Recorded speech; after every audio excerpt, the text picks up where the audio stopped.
예수님을 구주로 주님으로 믿고 영접하면 즉시 하나님의 자녀라는 이 고상한 특별한 신분을 얻게 됩니다. 하지만 하나님의 자녀라는 신분을 얻었다고 해서 즉시 하나님 자녀다운 모습이 나타나는 것은 아닙니다. 하나님의 자녀된 자가 자녀다워지는 것은, 즉 신앙생활은 평생을 거쳐서 되는 일입니다.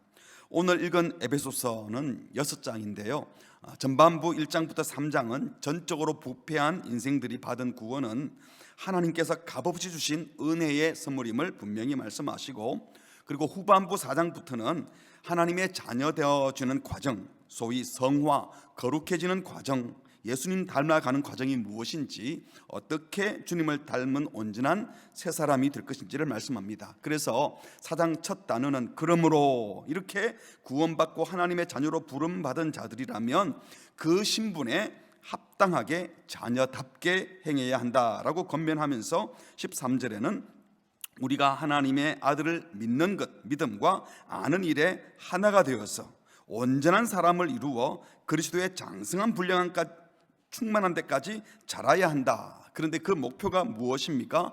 범사에 그에게까지 자랄지니 그는 머리니 곧 그리스도라. 한마디로 그리스도를 믿어 신자의 삶을 시작했다면 제대로 예수님을 따르는 온전한 그리스도인이 되도록 주님 닮을 때까지 자라가라라고 명령하셨습니다. 이런 문맥에서 오늘 본문의 말씀을 다시 읽어보신다면, 너희는 유혹의 욕심을 따라 썩어져가는 구습을 따르는 옛사람, 그러니까 옛습관을 따르는 옛사람을 벗어버리고, 그런 말이죠. 또 오직 너희의 심령이 새롭게 되어서 하나님을 따라 의와 진리와 거룩함으로 지으심을 받은 이 말은 창조가 된 새 사람을 입어라. 새롭게 창조되라. 새 습관을 가진 새 사람이 되라, 이런 말이죠. 인간은 원래 하나님의 형상을 가진 복된 존재, 그래서 우리의 원형 대신 하나님을 기뻐하며 예배할 존재로 창조되었지만, 하나님께 불순종하여 등을 돌리면서부터 그 형상이 다 파괴되어 버렸습니다. 그런데 이제 예수 그리스도 안에서 새 창조가 일어나셨어요. 하나님의 온전한 형상인 예수님의 모습을 가진 새로운 피조물이 되게 하셨다는 것입니다. 고린도서 5장 17절에 누구든지 그리스도 안에 있으면 새로운 피조물이라.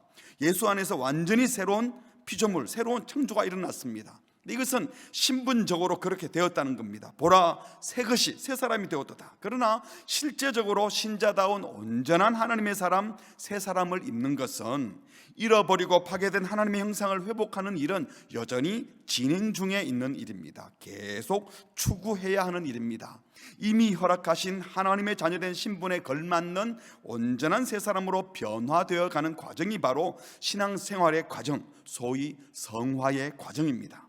그리고 그 성화의 최종 목표는 바로 하나님의 본체시요 온전한 사람이신 그 예수 그리스도를 닮는 것입니다.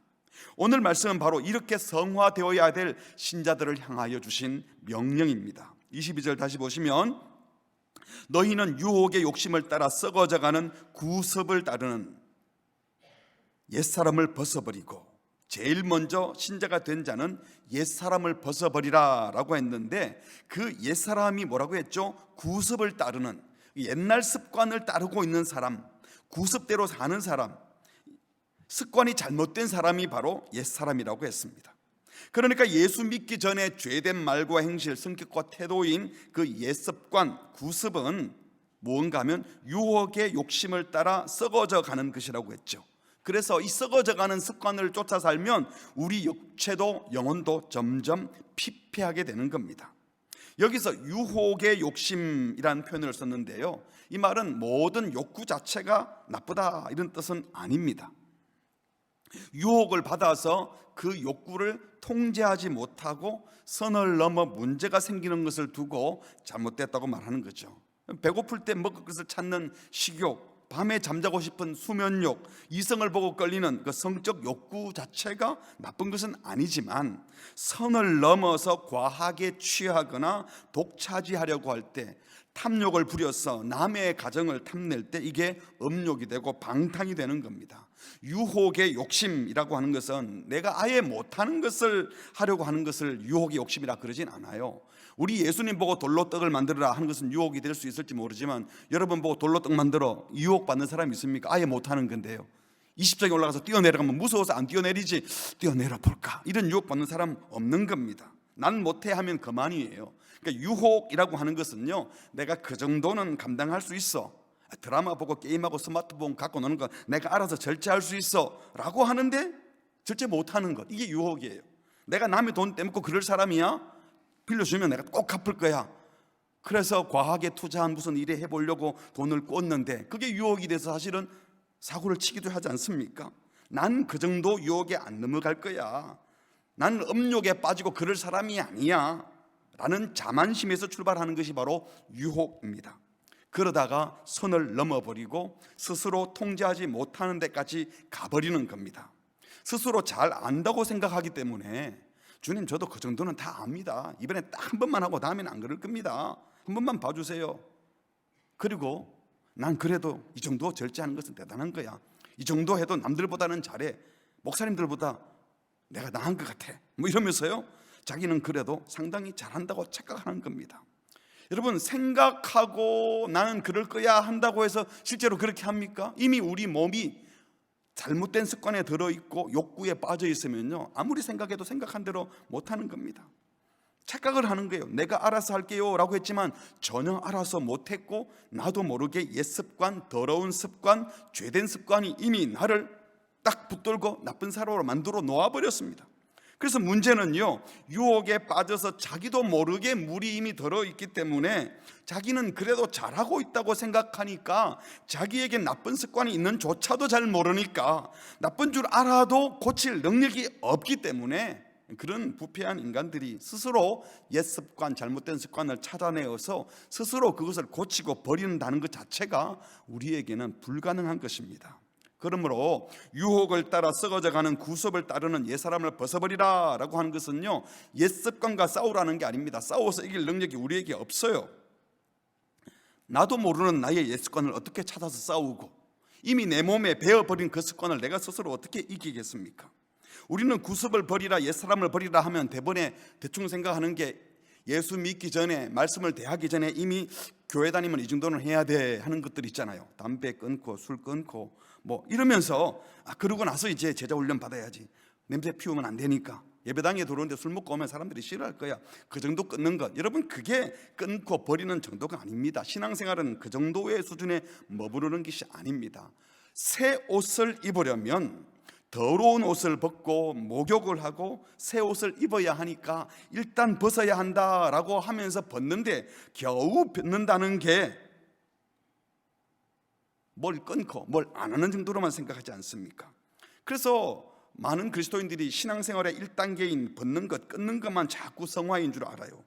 벗어라, 새롭게 되어라, 입어라 라고 세 단계로 나누어 말씀하는 것 같지만, 사실은요, 이것은 논리적인 순서입니다. 오늘 설교도 벗어라, 새롭게 되어라, 입으라고 하지만 사실은 시간차를 두고 오랫동안 진행될 일이 아니라 대번에 같이 할 일입니다.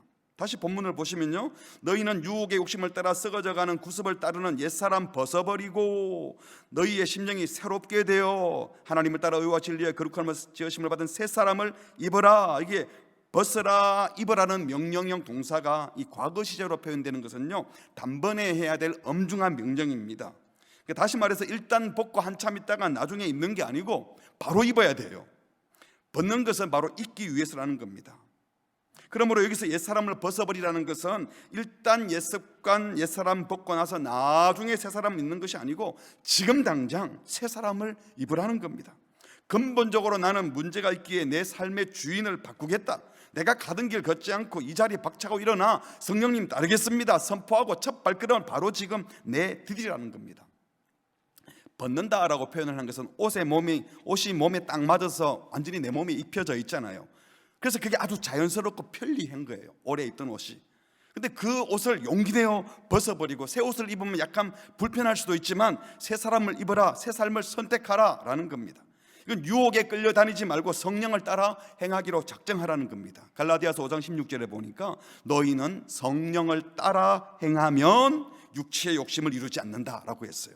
앞에 말씀드린 것처럼 담배 끊고 나면 제대 양육 받아야지, 술 끊고 나면 예배 가야지, 이게 아니라 예배하는 자리에, 기도하는 자리에 먼저 오라는 겁니다. 거룩한 모임에 이미 가라는 거예요. 함께 말씀을 나누고 찬양하고 기도하며 거룩한 성령님을 사모하는 자리에 있게 되고, 그런 사모함이 생기면 자연히 죄가 싫어지고 거짓이 미워지고 불친절 성내는 것이 어색해지고 예배당에 들어와 있으면 죄 지을 시간이 없는 것입니다. 다시 말해서 성령을 따라 행하면 자연히 죄된 욕망, 옛습관 벗어버리게 된다는 겁니다. 그렇습니다. 옛사람을 벗는다는 것은요, 성령을 따르겠습니다, 예수님 따르기로, 예수님 닮기로 작정합니다 라고 결정하는 겁니다. 영적 성장과 변화는 내가 뭘 안 하겠다고 한다고 되는 것이 아니고, 현재의 모습이 썩어져가는 구습에 쩔어 있는 잘못된 것임을 인정하고, 나는 이대로 안 됩니다, 지금 이 모습은 주님이 원하는 모습이 아닙니다, 저는 변화되어야 돼요, 저는 바뀔 거예요, 바뀌어야 돼요, 예수님 닮을 거예요, 저는 성숙한 사람 되고 싶어요 작정하고 그 자리에서 벌떡 일어나서 예수님을 향하여 첫 발을 내딛는 겁니다. 제자들이 예수님을 따를 때 어떻게 했죠? 마태복음 4장에 보면 나를 따라오라, 베드로하고 안드레한테 너희가 사람 낚는 어부가 되게 하겠다라고 했더니 그 베드로 안드레가 곧 그물을 어떻게 해요? 버려두고 예수를 따랐다. 예수님이 세리 마태를 부를 때도 마찬가지, 세관에 앉아서 돈 벌고 있었는데 그곳을 지나가다가 예수님께서 보시고는 나를 따르라 했더니 곧 일어나 따랐어요. 제자들은 예수님 따르는 길이 뭔지 다 몰랐어요. 그런데 예수님의 초대에 응했습니다. 거물을 버려야 따르지, 거물 들고 배 끌고 예수님 갈 수 없잖아요. 예수님이 세관에 앉아서 돈 벌고 있는 마태 보고 나를 따르라 그러는데 그 돈 걷는 일 계속 하면서 예수님을 따를 수 없으니까 예수님 따르다 보니까 다 버리고 간 겁니다. 그냥 그 초대에 바로 응한 겁니다. 이게 버린 겁니다. 예수님을 따르기에 적합하지 못한 옛습관 리스트를 쫙 적어놓고 벗을 것, 끊을 것 다 확인하고 이제 다 끊었으니까 이제 예수님 따라야지, 그게 아니라는 겁니다. 예수님을 따르려고 하니 자연히 배와 거물을 버려야 했고, 예수님을 따라 나서려고 하니 자연히 남의 돈 등쳐먹는 그 세관의 자리 떠나야 했습니다. 우리가 옛사람을 벗는 것도 새 사람을 입어야 하기 때문에 벗는 겁니다. 예수님께서 말씀하시는 그 온전한 형상을 이루는 일, 예수님의 말씀을 따라 사랑하고 용서하는 삶, 거룩하고 정의로운 삶으로 출발해야 되겠기에 유혹의 욕심을 따르는 썩어가는 구습, 죄된 습관들을 버리는 것입니다. 그러므로 주님을 따르는 첫걸음은 옛사람을 벗어버리는 것, 지금 태도를 바꾸고 방향을 바꾸고 결정하고 새 사람의 길을 걷겠노라고 지금 바로 첫걸음을 내딛는 것입니다. 오늘 여러분이 이 시간에, 중요한 시간에 예배당에 나와 있는 것이 사실은 그 믿음의 걸음을 시작한 분들이라고 믿습니다. 혹시 몸만 와 있고 주님을 따르는 행동을 시작하지 않았다면 지금 바로 시작하십시오. 나는 예수님을 따르기로 작정했다, 옛습관과 유혹하는 모든 죄된 것을 버리고 예수님 성품을 닮아가기로 작정했다, 성령을 따를 것이다, 바로 지금 첫걸음 시작합니다 라고 선포하시고 첫걸음 내딛으시기를 주님의 이름으로 축복합니다. 두 번째로 심령을 새롭게 하라고 했어요. 오직 너희의 심령이 새롭게 되어, 영어 성경에 보면은 너희 마음의 태도를 새롭게 하라 이렇게 되기도 했습니다. 번역하기도 했어요. 행동이 바뀌기 전에 생각하는 태도, 사고 방식이 바뀌어져야 된다는 거예요. 그런데 문제는 이 본능적 사고에 사로잡혀 있는 우리는 우리 사고방식이, 우리 심령 상태가 어떤지를 잘 모른다는 게 문제예요. 그래서 사고방식을 바꾸는 게 너무 어려워요. 현재 내 모습이 어떤지 알아야, 또 어떤 모습으로 가야 알지 바꾸는데, 내 사고방식에 무슨 문제가 있는지, 내 생각 자체가 성경적으로 뭐가 문제가 있는지, 내가 뭐 잘못했다고, 뭐가 틀린데, 이렇게 나오기 때문에 못 바꾸는 겁니다. 그래서 사고방식을 바꾸는 것 자체가 너무 어렵습니다. 예를 들어서 다이어트 지도하는 분들의 말을 들어보면요, 배가 더부룩한데도 허기가 느껴져서 음식을 먹는데 그것은 내 몸이 진짜 배가 고픈 것이 아니고 잘못 들여진 습관 때문에 내 뇌가 배가 고프다는 거예요. 그리고 우리 부모님 세대 대부분은요, 이 밥을 먹으면서 탄수화물을 과다 섭취하는데 몸이 완전히 길들여져 있었어요. 그래서 고기를 실컷 먹고도 마지막에 또 밥을 먹어야 먹은 것 같은 신호가 온다는 겁니다. 몸이 그렇게 길들여져 있기 때문에 그렇습니다. 요즘 젊은이들은 밥을 안 먹으니까 밥을 먹어야지 자꾸 그러지만 또 그게 어느 게 옳은지 함부로 말할 수 없잖아요. 내가 잘못 들여놓은 습관 때문에 몸속에 노폐물이 끼어 있고 더러운 것들이 있기에 자기 몸에 맞지도 않는 음식인데도 잘못된 습관 때문에 그 생각이 몸에 지배를 당하고 있는 겁니다. 그러고 나서 상쾌하다는 생각을 하는데 실제로 상쾌한 것도 아니죠. 그러면서 착각을 하면서 몸이 망가진다는 겁니다. 몸의 습관 자체가 생각까지도 조종을 하는 것이죠. 영적인 상태도 마찬가지입니다. 우리가 유혹의 욕심, 썩어져가는 잘못된 습관, 구섭에 자기도 모르게 길들여져 있는 사람들은요, 아무리 생각을 바로 하려고 해도 생각은 좋은 생각했는데 몸이 안 따라주고 습관이 안 되어 있으니까 그냥 불편해 버리는 겁니다. 그래서 그냥 자기가 욕구하는 대로 해버리는 겁니다. 그래서 자기는 정직하다 하는데 옆에서 보니까 그건 거짓이에요. 사랑해서 하는 일인데 상처받고 있어요, 다른 사람이. 우리 자녀들이 엄마 아빠가 사랑해서 한다 그러는데 자녀들은 상처받을 경우가 많잖아요. 잘못된 사고방식을 갖고 자기는 잘한다고 하는데 잘해보겠다고 한 말인데 다른 사람을 불편하게 하는 거예요. 정결함, 거룩함, 겸손함, 정의, 진리, 이 좋은 말들 다 알아요. 생각도 해요. 그런데 잘못 생각하고 있기 때문에 자기가 잘못 생각하는지 바로 생각하는지 자체도 잘 모른다는 겁니다. 그러므로 심령을 새롭게 한다는 것은 자신의 총체적인 부실함을 인정하고 내 생각의 틀 자체를 바꾸는 겁니다. 로마서 8장 5절에 보니까요, 육신을 따르는, 이 본능을 따르는 사람들은 육신의 일을, 성령을 따라 행하는 사람은 성령의 일을 뭐 한다고요? 생각한다. 그래서 육신의 생각은, 본능을 따르는 생각은 결국 사망에 이르게 되고 영의 생각은 생명과 평안이다. 육신의 생각은, 그 죄된 본능을 따라 생각하는 그 생각은 결국 행동도 가져오는데 그 생각이 하나님과 원수가 되나니 이는 하나님의 법에 굴복하지 아니할 뿐 아니라 하나님의 법과는 상관없는 일을 한다는 거죠. 또 할 능력도 없다.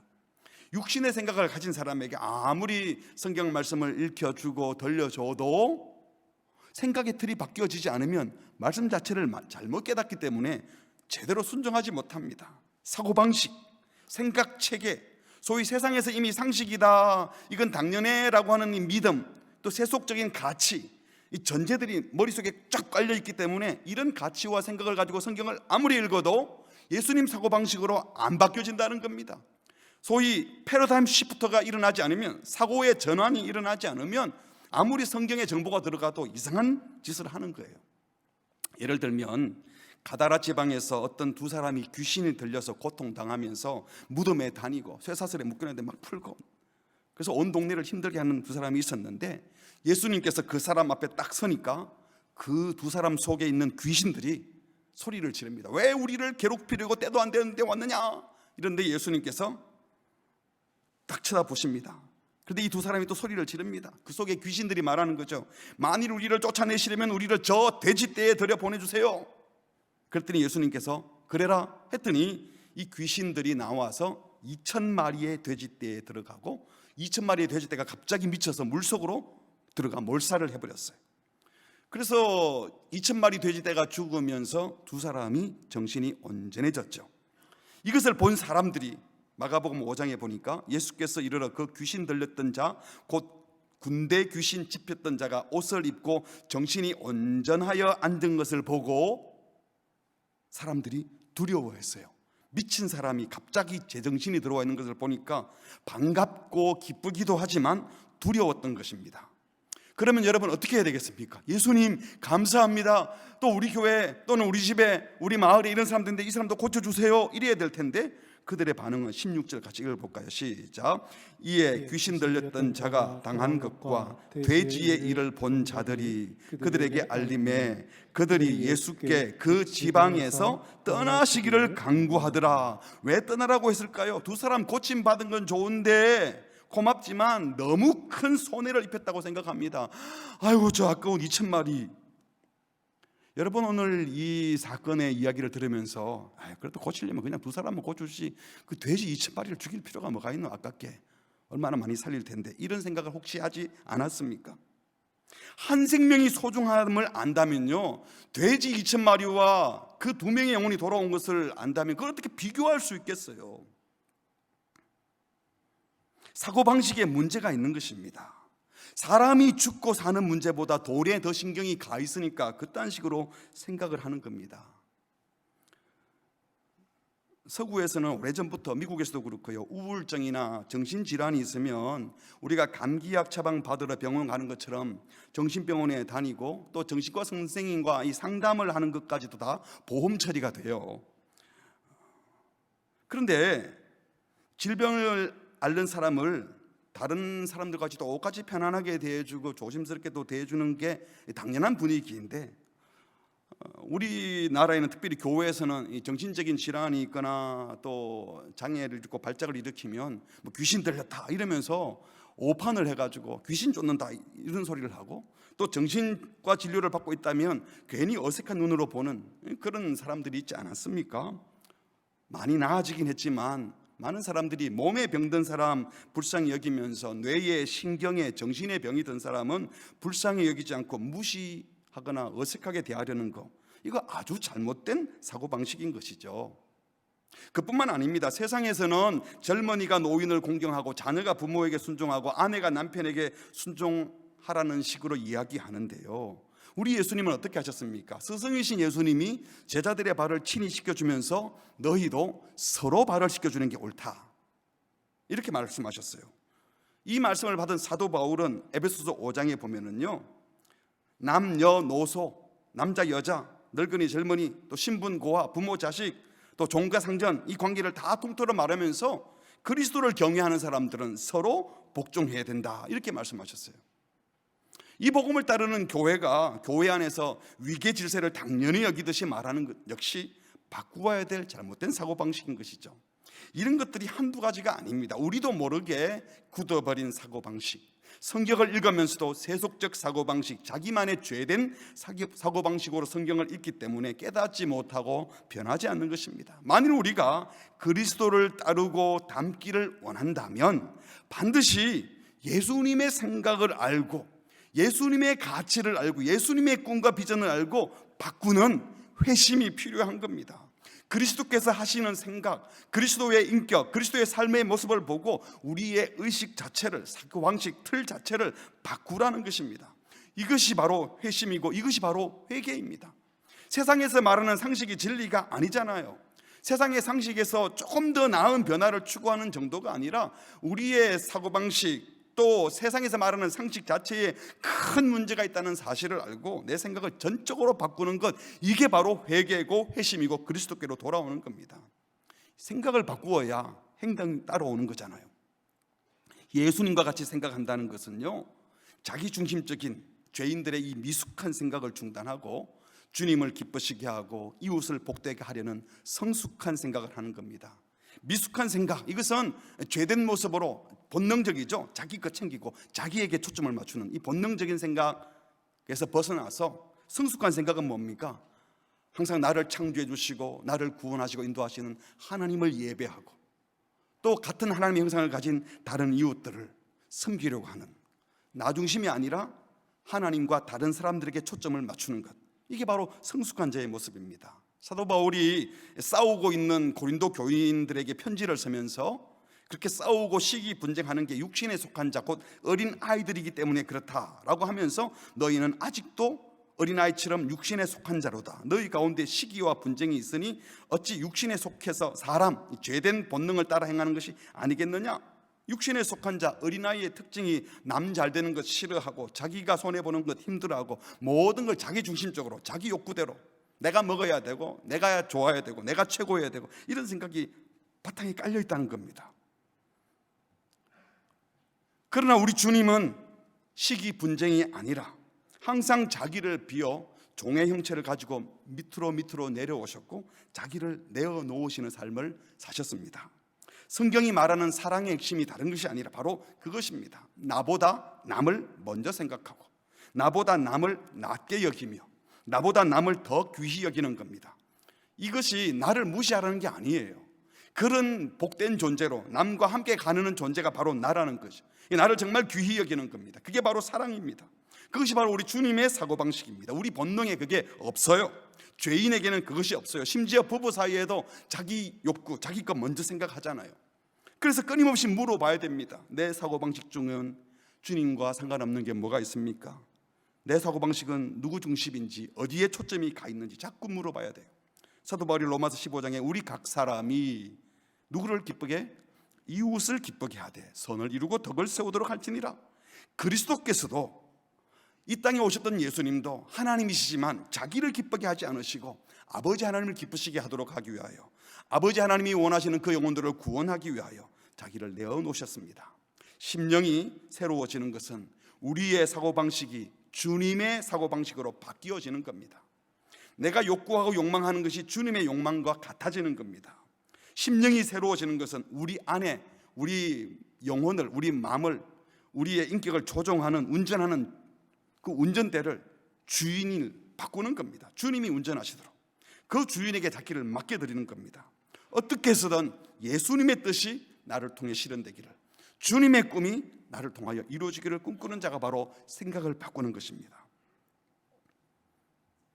마지막으로 썩어져가는 옛 습관을 따르는 옛 사람을 벗고 옛 생활 패턴, 옛 습관은 옛 사고방식, 몸에 맞는 옷처럼 너무 편하잖아요. 입던 옷은 자기에게 딱 맞는 패턴, 습관이 되어버린 거, 그걸 버리래요. 몸에 딱 맞는 옷을 버리는 게 얼마나 불편합니까? 늘 살아왔는데 그렇게. 근데 심령이 새롭게 되어 사고방식 자체를 바꾸는 것, 그게 벗는 거예요. 그 대신 어떻게 하라고요? 24절 같이 할까요? 시작. 하나님을 따라 의와 진리의 거룩함으로 지으심을 받은 뭐요? 새 사람을 입으라. 그런데 입어야 될 새 사람이 무엇입니까? 하나님의 형상을 온전히 회복하라. 예수님을 닮은 온전한 새 사람이 되라. 새 옷을 입는다는 것은 새 사람이 되라는 겁니다. 진리 안에 있는 의와 거룩함으로 지음을 받아서, 여기에 원문 뜻은요, 의와 진리와 거룩함이기보다는 진리 안에 있는 의와 거룩, 말은 내가 정의롭다 하는데 잘못된 정의일 수도 있고, 내가 거룩하다 하는 잘못된 거룩일 수 있어요. 진리 안에서, 하나님의 말씀 안에서, 예수님의 말씀 안에서 뭐가 의인지 뭐가 거룩한지 알아서 새롭게 창조되어야 된다. 이 단순히 개념적으로 생각하고 결심하라는 것이 아니라, 옷을 입으라 이 말은 옷을 벗는 게 습관을 버리는 것이라고 했다면, 새 옷을 입는 것은 거룩한 습관, 경건한 습관, 주님이 기뻐하시는 새로운 삶의 습관을 들이라는 겁니다. 익숙한 옷을 벗는 게 힘들고 새로운 옷을 입으면 어색한 것처럼 옛 습관을 버리는 것 힘들고 새 습관 들이는 거 쉽지 않습니다. 그러나 그렇게 하라는 겁니다. 여러분, 신앙생활은요, 뭘 안 하느냐가 아니라 제대로 무엇을 하느냐 하는 겁니다. 신앙생활은 예수님을 닮는 것, 예수님으로, 예수님의 말씀과 인격으로 새 사람을 입는 것, 옛 사람을 벗는 것, 옛 생각, 옛 습관을 떠나는 것도 새 사람을 입기 위해서이지 벗는 것 자체가 목적이 아니라고 했잖아요. 예수 잘 믿는 것은 단순히 술, 담배 안 하고 제사 안 지내고 주일에 돈 안 쓰고 거짓말 안 하고 도둑질 안 하고 부정행위 안 하는 정도가 아니라, 도대체 뭘 바라고 뭘 욕망하는지, 그래서 지금 뭘 하고 있는지, 습관적으로 하는 일이 무엇인지, 이게 중요하다는 것입니다. 예수님이 추구하셨던 진리, 진리 안에 있는 의와 거룩, 공평, 정의, 예수님의 샬롬을 말씀하셨죠. 평화는 함께 평화로운 거 아니라 혼자 평화가 아니잖아요. 정의롭다 이 말은 뭡니까? 공동체 안에서 정의죠. 나 혼자 정의로운 게 아니죠. 함께 배불러야 되잖아요. 결국 정의의 결론은 평화를 이루는 것입니다. 그래서 적극적으로 진리를 말하고 참을 이야기하고 싸우지 않는 정도가 아니라 적극적으로 살리는 말과 행동을 하고 적극적으로 정의와 평화를 위해서 누군가가 헌신을 해야 되는 겁니다. 공의가 이루어지기 위해서는 더 많이 가진 자가 내어놓고 함께 나누는 공동체를 이루어야 됩니다. 함께 행복하기 위해서는 약한 자들을 배려하고 돌봐야 돼요. 나그네와 이방인들을 환대해야 됩니다. 우리나라에도 이방인들이 얼마나 많습니까? 나그네들이. 그들을 환대하려면 우리는 조금 더 불편할 수 있어요. 그런 삶을 살고 이것을 위해서 하나님의 은혜가 필요한 겁니다. 하나님의 뜻대로 살고 싶은데 능력이 안 됩니다. 주님 은혜를 주세요 하고 공예배를 드리면서 하나님을 찬양하고 감사하고 하나님의 은혜를 구하고, 그래서 내가 하고 싶은 을 위해서 주의 능력을 구하는 것이 아니라 주의 뜻을 이루기 위해서 주의 능력을 구하는 것입니다. 이게 바로 참된 신앙생활인 줄 믿습니다. 로마서 6장 13절에 보면요, 우리의 신앙생활이 얼마나 적극적인지, 너희 지체를 불의의 무기로 죄에게 내주지 말고. 우리 몸이 무기가 된대. 근데 죄의 무기가 되면 죄 짓는 일들을 해버리는 거죠. 그러나 너희 자신을 죽은 자 가운데서 다시 살아난 자 같이 하나님께 드려서 너희 지체를 무슨 무기로? 의의 무기로 하나님께 드려라. 적극적으로 우리 삶을 의를 위한 도구가 되게 하라는 겁니다. 그렇습니다. 기독교는 종교나 철학이 아니라 삶의 체계, 삶의 방식입니다. 그 삶의 방식의 핵심은 예수님처럼 자신보다 남을 먼저 생각하는 것, 자신을 내어놓아 남을 살리는 것입니다. 이게 습관이 되래요. 근데 우리가 많은 결심을 하지만 실제로는 그게 습관이 안 되다 보니까 나도 모르게 하는 일이, 이기적인 일이 얼마나 많습니까?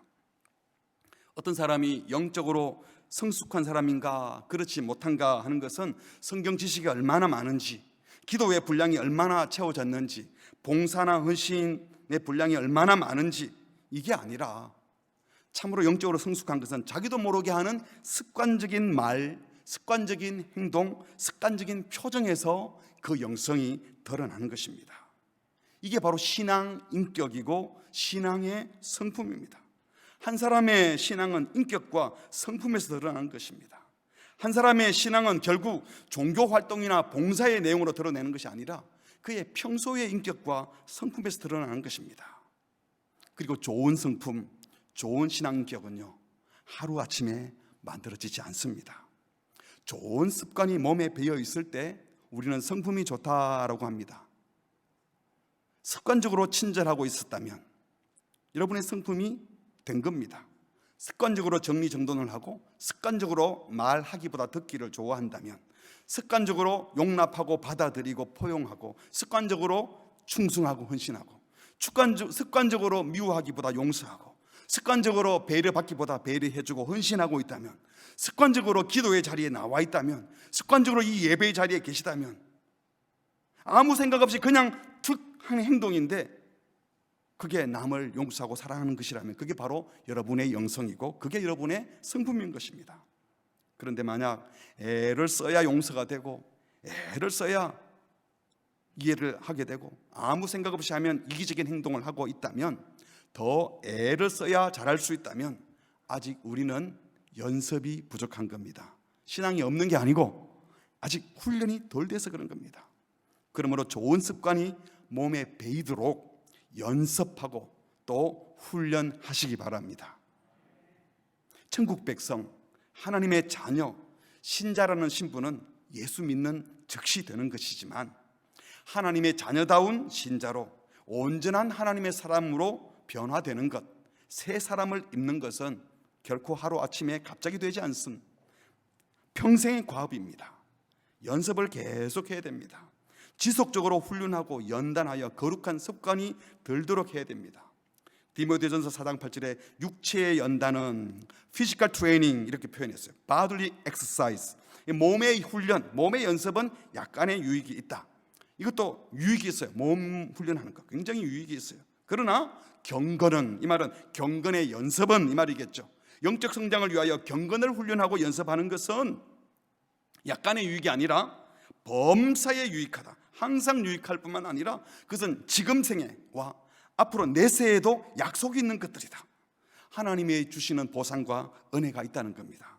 그러므로 여러분, 경건 묵상하는 것이 아니라 경건을 훈련하고 구체적으로 연습하는 것 귀히 여기시기 바랍니다. 과제를 받아서 해보고 안 되면 고치고 하는 연습, 훈련을 해야 돼요. 다락방에 질문지를 가지고 자기 고백을 해보고 고백해놓고 또 왜 그래 하는 지적도 받아봐야 합니다. 정기적으로 기도하는 자리에 나오고 공예배에 참석하는 것을 습관을 들이면 그 시간대에 그 기도하는 습관 때문에 주님이 그 습관이 나를 지켜주는 겁니다. 그래서 우리 교회에서는요, 제자 교육 이런 말을 안 쓰잖아요. 제자 양육, 제자 훈련. 양육이 뭐예요? 어릴 때 습관을 들이는 거예요. 시간 될 때마다 젖을 먹여주고 웃는 연습도 시켜주고 인사하는 연습도 시켜주고 하여튼 키우잖아요. 훈련도 조금 더 커서도 습관이 들이도록 훈련을 하는 겁니다. 예수님은 단순히 말씀을 가르치라라고 하지 않으시고요, 가르쳐 지키게 하라라고 하셨어요. 이 말은 지킬 수 있도록 가르치라, 지킬 때까지 가르치라라는 것입니다. 이것이 바로 훈련입니다. 가르친다고 다 배우진 않잖아요. 정말 잘 가르치는 것은 배우게 해야 가르치는 거예요. 나는 가르쳤는데 저쪽에서 못 배웠으면 아무 소용이 없는 거예요. 그러려면 직접 해보게 해야 합니다. 연습을 해야 돼요. 경영학 책에 책 제목이 그런 게 있더라고요. 바보는 매일 결심만 한다.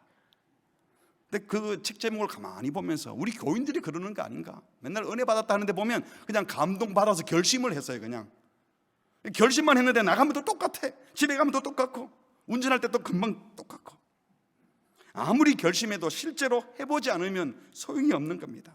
간혹 우리는 성경을 이해하고 진리의 말씀을 깨달을 때 기뻐하고 좋아하고 결심하고 나서 은혜 받았다고 막 방방 떠요. 그런데 그렇게 깨닫고 결심하고 은혜 받고 눈물 흘렸는데 금방 표가 나쁘게 나요. 하던 대로 해요. 다른 사람을 만났을 때, 공동체 속에 들어갔을 때, 직장에 갔을 때, 누가 나한테 이상한 소리를 했을 때, 갑자기 운전하는데 누가 끼어들었을 때 옛날대로 그냥 다 튀어나오는 겁니다. 그렇습니다. 성경은 이해하고 깨닫도록 가르치는 것이 아니라, 이해하고 깨닫도록 가르치는 것이 아니라 일상을 살아내도록 가르쳐야 합니다. 그렇게 하려면 인격적 교감이 있는 만남이 있어야 됩니다. 거기로 확인하고 점검하고 지도할 수 있는 관계가 형성이 돼야 돼요. 말씀을 배우고 그렇게 살아봤는지를 점검하고 또 무엇이 잘 안 되는지 확인하고 구체적으로 내 약점과 무엇인지 지적받고 고치는, 그리고 그것을 계속 연습하는, 훈련하는 현장이 있어야 됩니다. 그것이 가정이고 우리 교회 안에는 제자 양육반이나 훈련반이 되어야 하는 겁니다. 다락방이 그 자리가 되어야 하는 겁니다. 제자 훈련할 때 우리가 암송을 하고 점검하는 것은요, 단순히 기억력이 얼마나 좋은지 확인하는 게 아니에요. 암송할 때 토시 하나도 틀리지 말고 암송하라고 자꾸 하는 게 철저하게 암기시킨다, 이게 목적이 아니라 토시 하나도 안 틀리게 암송하려면 자꾸 반복할 거 아니에요. 별것도 아닌 거, 첫 잘보도 바뀌었는데 꼭 이렇게 암송해야 돼? 그러면서 그대로 암송하려고 자꾸 반복하다 보니까 말씀이 우리 몸에 배이게 하는 겁니다.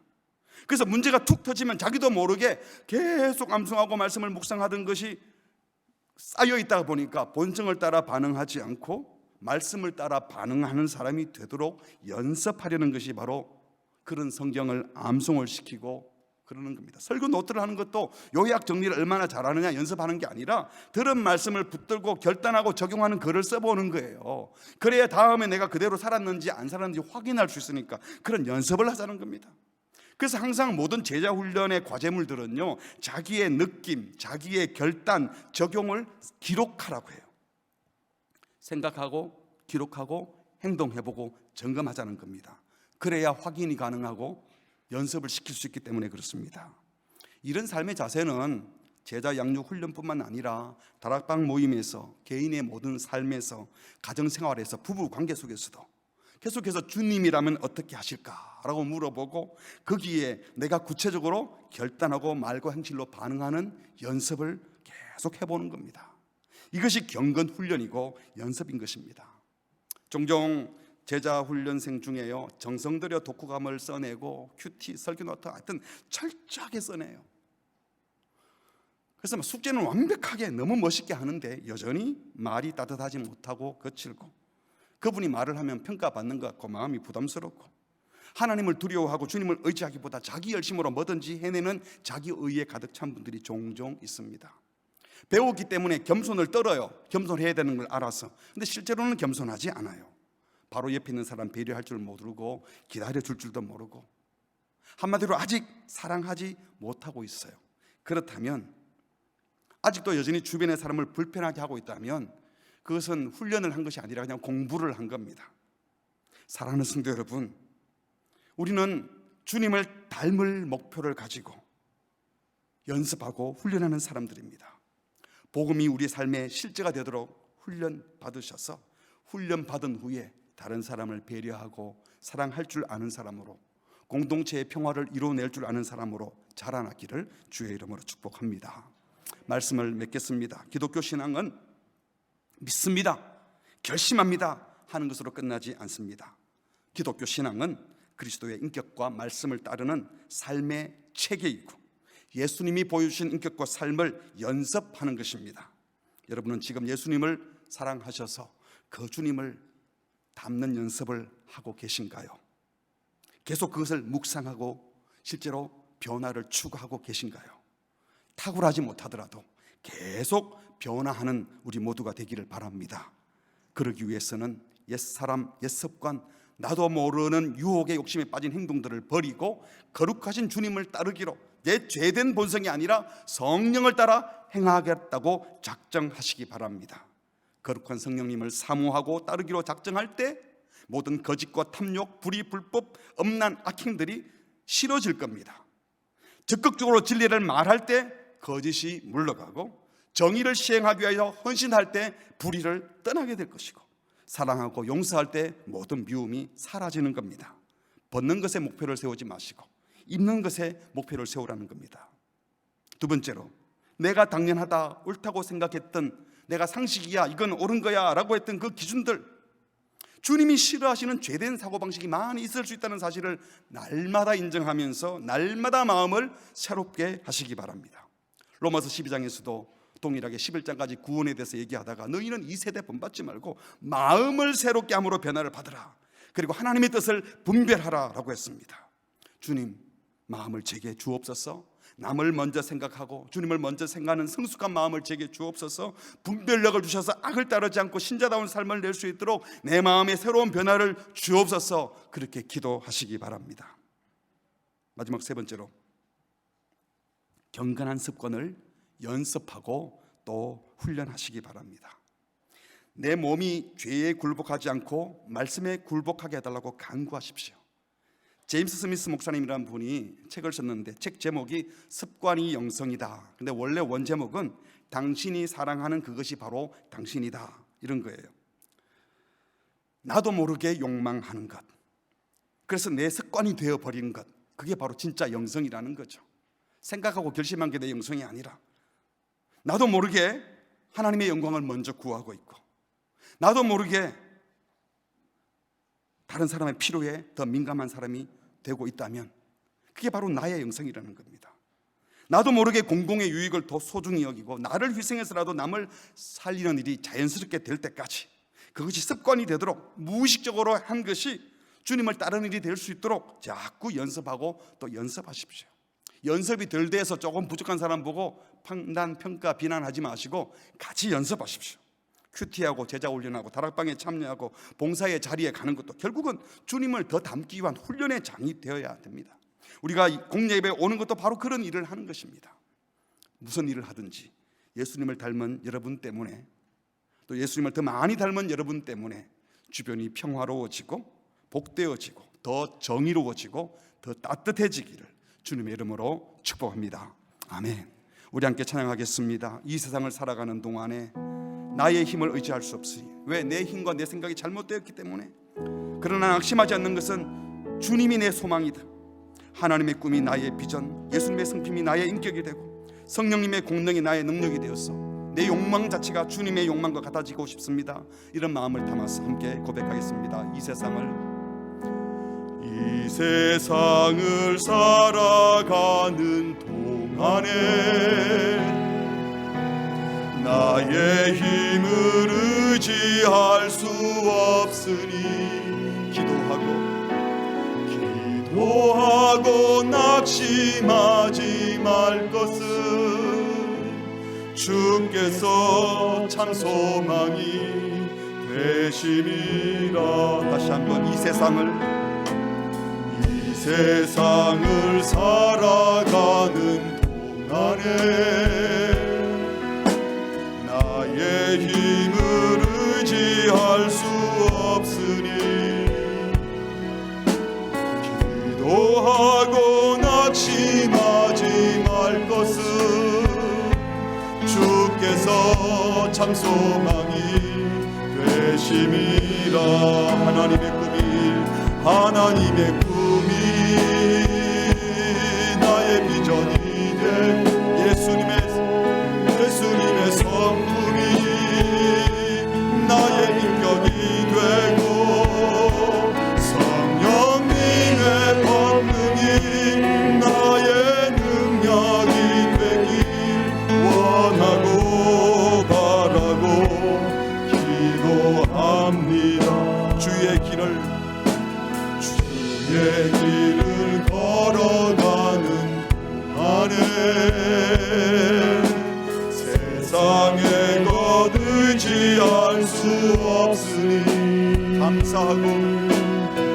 감사하고 낙심하지 말 것은 주께서 참 기쁨이 되시리라. 하나님의 꿈이 나의 비전이 되고 예수님의 성품이 나의 인격이 되고 성령님의 권능이 나의 능력이 되길 원하고 바라고 기도함. 하나님의 꿈이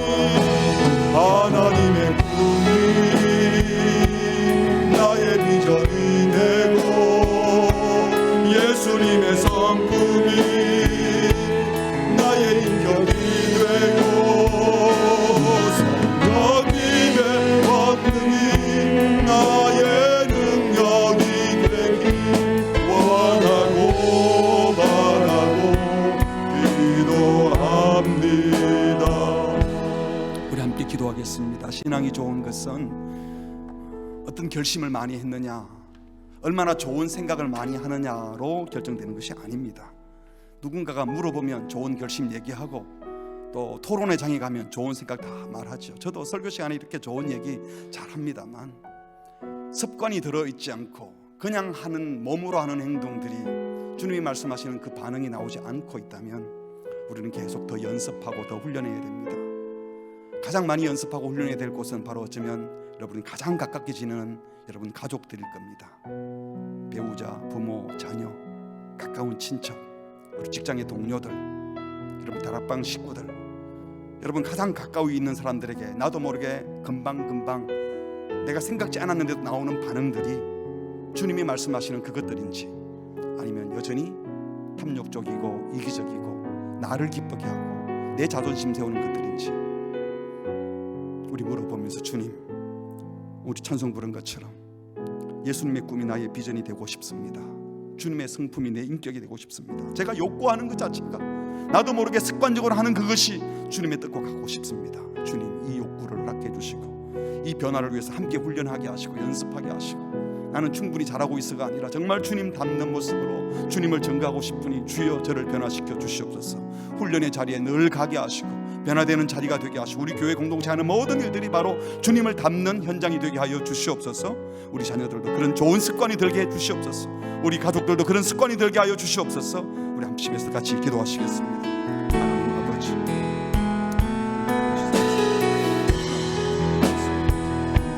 어떤 습관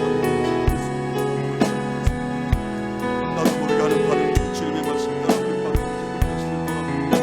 죄된 바를 아니라 주님이 기뻐하시는 바를 하나님 첫 반응에서부터 주의 말씀 따라 돌이켜보면 또 실수하고 잘못했고 그러므로 분노하였고 주의 뜻을 우리의 약함을 인정하게 하시고 부족함을 인정하게 하시고 내 성령을 따라 행하기로 결심할 뿐만 아니라 첫 발걸음을 내딛게 하여 주시옵소서. 매일매일 생각을 고치게 하여 주시고 주의 뜻을 분별하게 하시고 연습하고 훈련하여서 주님이 원하시는 주님이 말씀하시는 주님이 보여주신 하나님 이웃을 기쁘게 하고 주님을 기쁘시게 하고 주님의 의와 진리와 거룩함을 따르는 것이 우리의 습관이 될 수 있는 주여 은혜를 베풀어 주시옵소서. 우리 가장 가까이 지내는 사람들이 좋은 습관들이 보여지게 하시고 좋은 습관을 서로 들여주고 서로 세우고 공동체가 될 수 있도록 주시옵소서. 우리 마음속에 이 마음을 담아주시고 우리의 생각 속에 생각을 담아주셔서 하나님의 신앙생활에 지속되는 것이 계속하여 주님을 닮아내고 변화되는 성숙에 있게 하여 주시옵소서. 그렇게 모든 주시옵소서. 주님이 그렇게 말씀해 주시고 그렇게 변화시켜 주시옵소서.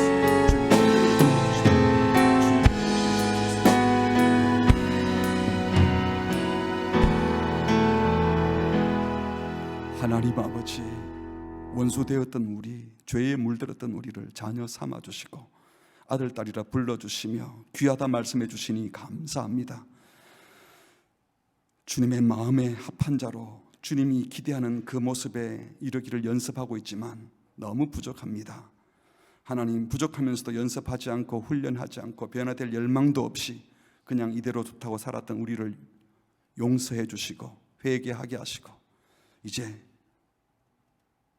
결단하여 주님의 말씀을 따르겠습니다. 성령을 따라 행하겠습니다. 첫 발걸음을 내딛게 하여 주시옵소서.